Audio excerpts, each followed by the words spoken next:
L'ange est-il dans le temps?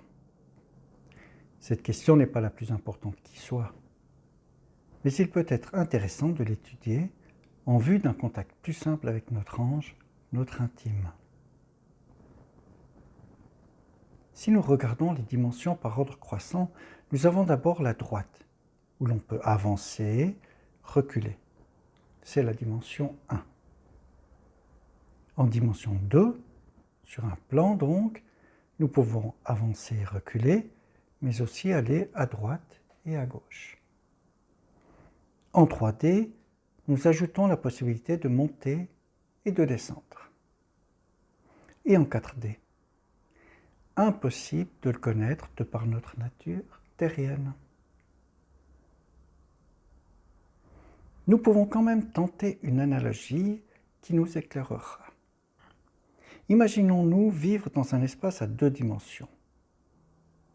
Si nous sommes dans une pièce, il faut effectuer un tour entier sur soi-même pour l'explorer entièrement.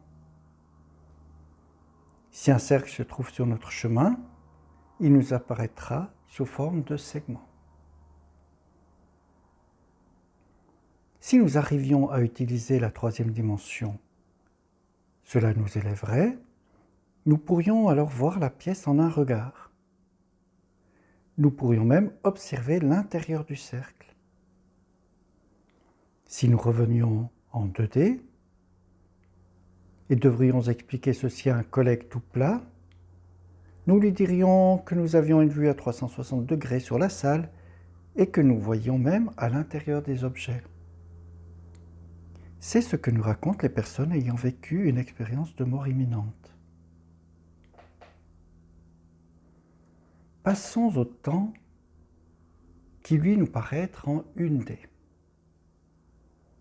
Les personnes ayant vécu des expériences de mort imminente racontent avoir vécu divers événements, rencontres avec des êtres chers, revues de leur vie, perception de l'univers, etc., mais ont de la peine à mettre un ordre dans ces différentes expériences. De plus, ils ne comprennent pas comment tous ces événements ont pu se produire alors que leur presque mort n'a duré que très peu de temps. Ce sont des impressions que nous garderions si nous avions pu vivre dans un temps à 2 dimensions. Et si l'ange vivait dans un temps à 2 dimensions, il pourrait voir ce qui se passerait ou non dans le futur, et être à différents endroits sans aucun problème. Il va de soi que l'ange garde le souvenir de notre passé, de nos vies passées, de ce que nous avons décidé pour celle-ci. De plus, l'ange a en lui un axe vraiment privilégié, celui du sacré, et nous un axe très matériel, celui de notre incarnation. La théorie sur les dimensions n'est qu'un modèle pour nous faire ressentir le temps de l'ange, qui n'est pas le nôtre. Nous pourrions le dire plus vaste. C'est comme si nous vivions dans un monde où tout est enchevêtré et où l'on ne distingue pas vraiment la trame de notre existence, ce qui est normal si notre vue est réduite.